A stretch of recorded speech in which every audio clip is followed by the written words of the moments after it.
ગાંધીધામમાં ગેરકાયદે દબાણો દૂર કરવાની કામગીરી ગાંધીધામમાં મુખ્ય બજારમાં ગેરકાયદે દબાણ દૂર કરવામાં આવ્યા।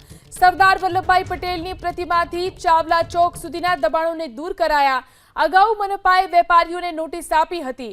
નોટિસ આપ્યા બાદ પણ દબાણો દૂર ન કરાતા છેવટે આ કાર્યવાહી કરવામાં આવી। વધુ જાણકારી મેળવી અમારા સંવાદદાતા હર્ષદ ફોન લાઈનથી જોડાયા છે। હર્ષદ, ગાંધીધામમાં જે રીતે ગેરકાયદે દબાણો દૂર કરવામાં આવ્યા છે, કેટલા દબાણો દૂર કરાયા છે, કયા પ્રકારની કામગીરી? જીવનમાં મહાનગરપાલિકા ગાંધીધામમાં દબાણો દૂર કરવામાં આવ્યા છે।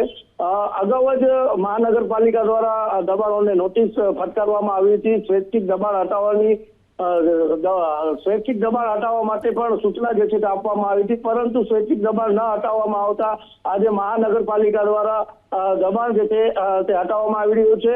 સરદાર વલ્લભભાઈ સર્કલથી ચાવડા ચોક સુધીનું દબાણ જે છે તે તોડી પાડવામાં આવ્યું છે।